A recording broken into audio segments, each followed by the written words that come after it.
Mayo de 1918. El frente occidental de la Primera Guerra Mundial. Los soldados Henry Johnson y Needham Roberts montaban guardia en el bosque de Argonne, en la quietud de una noche iluminada por la luna.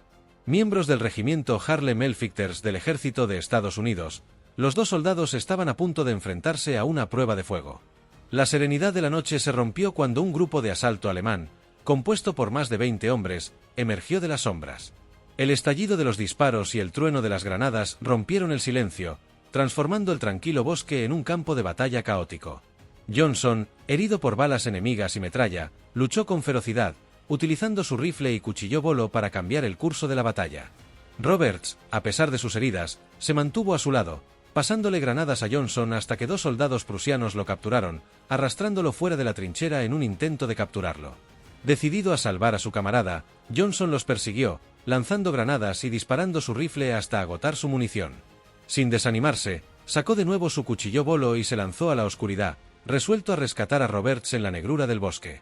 La historia de la primera unidad estadounidense en ser condecorada con la Croix de Guerre francesa, un honor militar distinguido por su excepcional valentía durante la Primera Guerra Mundial, comienza con el Regimiento de Infantería de Color de Nueva York número 15 de la Guardia Nacional.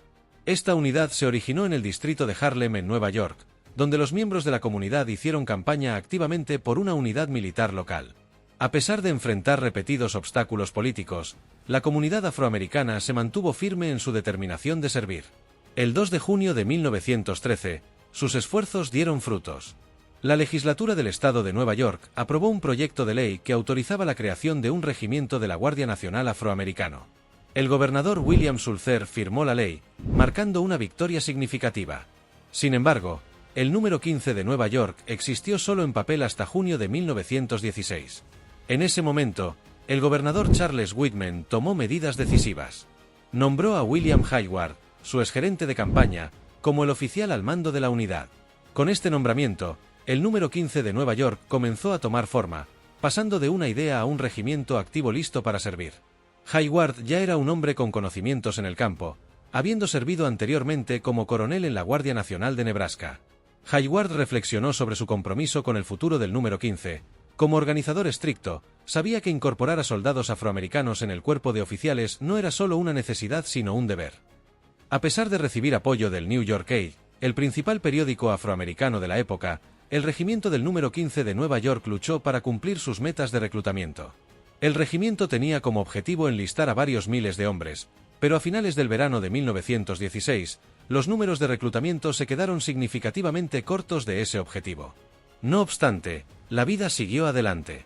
El comandante Hayward y sus hombres viajaron a Carolina del Sur para el entrenamiento básico. Practicaron en el calor, marchando a través de campos polvorientos y aprendiendo las habilidades necesarias para el combate. Durante este periodo, el gobierno aprobó la Ley del Servicio Selectivo de 1917. Esta ley llamaba a todos los hombres de 20 a 30 años a unirse al ejército, aumentando los números del regimiento mientras se preparaban para el inminente conflicto contra el Imperio prusiano. Antes de partir hacia Europa para enfrentarse a los teutones y austriacos, al número 15 se le prohibió unirse al desfile de despedida de la Guardia Nacional en Nueva York, la División Arcoíris. Siguiendo las políticas segregacionistas de la época, su solicitud fue denegada y la unidad fue enviada a Europa sin participar en el desfile. Al llegar a Francia en diciembre de 1917, el número 15 fue recomisionado como el Regimiento de Infantería número 369 del ejército. Las tropas estaban ansiosas por ver combate, luchando contra el enemigo en las trincheras, pero fueron segregadas y mantenidas alejadas de otras unidades del ejército y la Marina de Estados Unidos mientras la guerra de trincheras infernal consumía hombres por miles. El comando aliado insistía en que las tropas estadounidenses deberían integrarse en las unidades británicas y francesas para aumentar su eficacia debido a su necesidad apremiante de refuerzos. No obstante, el general John J. Pershing, comandante de la Fuerza Expedicionaria estadounidense, desestimó esta idea, argumentando que las tropas estadounidenses deberían luchar solas para mantener su integridad e independencia. Sin embargo, el general hizo algunas concesiones, como ceder el regimiento de infantería número 369 a la División 16 francesa, ya que muchos estadounidenses se negaban a luchar junto a ellos. En su directiva a los franceses, el general Pershing señaló que estos soldados eran inferiores, careciendo de las cualidades adecuadas de soldados profesionales. Para humillar aún más a sus tropas afroamericanas, escribió que los civiles franceses no deberían mezclarse con ellos para evitar malcriarlos. En cuanto al comandante Hayward, líder del 369, escribió a un amigo: nuestro gran general estadounidense simplemente puso al huérfano negro en una canasta, la dejó en el umbral de los franceses, tocó el timbre y se fue. Después de 3 semanas de entrenamiento, los hombres estaban listos para el combate. Mantuvieron sus uniformes estadounidenses, pero recibieron rifles franceses, cinturones, botas y el icónico casco Adrian empleado por el ejército francés. A diferencia del ejército estadounidense, el 369 no estaba segregado de los franceses, donde los hombres socializaban con tropas francesas blancas y coloniales de África y Asia, enfrentando poca discriminación. Ahora correctamente alimentados, equipados y entrenados, finalmente fueron enviados al frente a principios de abril de 1918, cerca de la región de Champagne en Francia, para luchar contra los hunos atrincherados en el bosque de Argonne. Durante este periodo, participaron en la guerra de trincheras, patrullas y escaramuzas. Las trincheras embarradas, bordeadas de alambre de púas, se convirtieron en su campo de batalla mientras se arrastraban por el barro, esquivando el fuego enemigo y lanzando incursiones bajo la cobertura de la oscuridad. Estas experiencias los endurecieron para batallas a gran escala como la de Belle Auguste. Su participación en operaciones de combate continuo a partir de abril de 1918 marcó el comienzo de su distinguido servicio en el frente occidental. Pasaron 191 días en combate, más que cualquier otra unidad estadounidense de la guerra. Pronto, los hombres se ganaron un nombre por sí mismos, luchando contra el ejército prusiano. El imperio estaba de rodillas, pero el general Erich Ludendorff todavía lanzó la última ofensiva de la guerra para rechazar a las fuerzas francesas y británicas.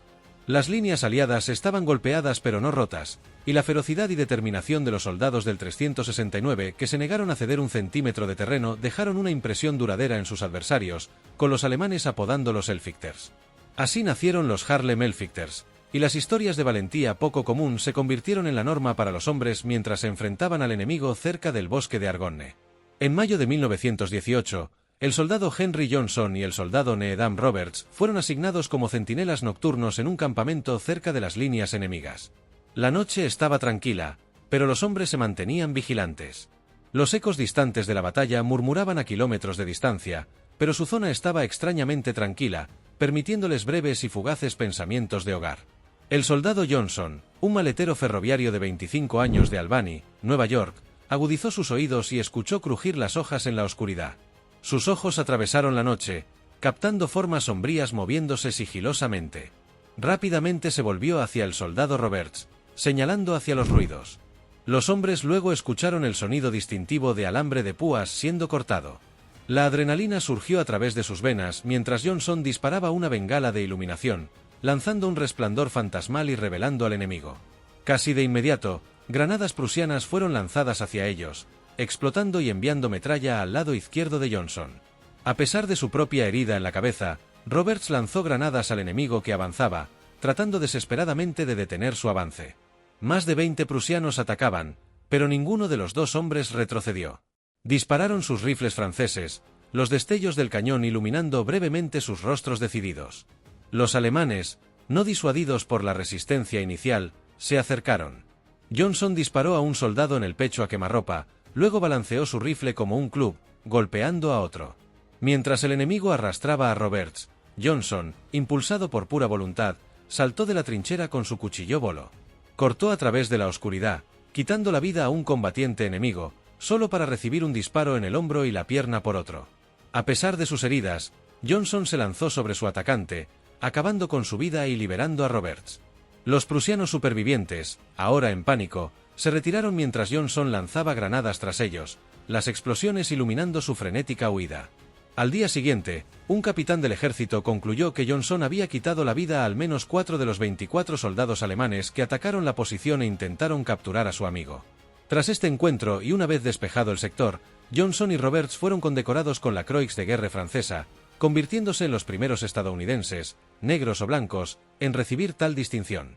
El ejército de Estados Unidos no reconocería el mérito de estos valientes estadounidenses hasta 1996, cuando Roberts y Johnson fueron condecorados póstumamente con el Corazón Púrpura. Años más tarde, en 2002, Johnson recibió la Cruz de Servicio Distinguido por rescatar a Roberts, seguido por la Medalla de Honor del Congreso en 2015. Tras los ataques en el bosque de Argonne, los Harlem Elfichters fueron enviados a Sechault en septiembre de 1918. Fue aquí donde otro soldado afroamericano, el cabo Lawrence M. Cebey, demostró su valor. El aire estaba cargado con el rugido de los aviones, mientras los aviones enemigos y aliados chocaban arriba. En tierra, el escuadrón de MCV estaba atrapado por un implacable nido de ametralladoras. La casamata enemiga, una imponente estructura de concreto y acero, tenía que ser neutralizada para que toda su unidad avanzara, sin importar el costo. Cuando la situación se volvió crítica, el cabo MCV recurrió a su guerrero interior. Con una resolución feroz, lideró a sus hombres en una carga a través del paisaje infernal, esquivando balas y saltando sobre obstáculos.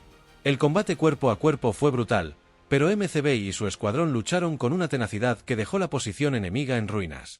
A pesar de su éxito, MCV no salió ileso. Fue gravemente herido en el feroz enfrentamiento, pero fue condecorado con la Croix de Guerre por su valentía sin igual.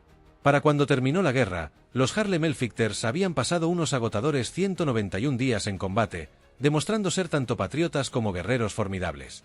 Su valentía dejó una impresión duradera en los franceses, quienes quedaron tan impresionados que cada hombre de la unidad fue condecorado con la Croix de Guerre por valentía, convirtiéndolos en el primer regimiento de Estados Unidos en recibir este honor distinguido. El comandante Hayward honraría a sus tropas afroamericanas al final del conflicto diciendo: «Mis hombres nunca se retiran, avanzan o mueren». De 3.000, unos 1.300 Hellfighter's fueron bajas de guerra. Además de su impresionante historial de servicio, los Harlem Hellfighter's también hicieron titulares en Europa debido a su banda regimental dirigida por el teniente James Reese Europe.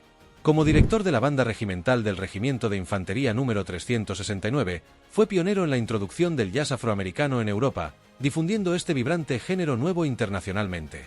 Aunque no era conocido por su destreza combativa, Europe desempeñó un papel crucial en elevar el estatus de los Harlem Hellfighter's a través de la música. Sus actuaciones cautivaron al público, ayudando a establecer un legado duradero para el regimiento tanto en Europa como en Estados Unidos. A pesar de sus logros colectivos, incluyendo 11 citaciones francesas y más de 170 premios Croix de Guerre, los héroes regresaron a Estados Unidos para enfrentar un duro prejuicio y racismo.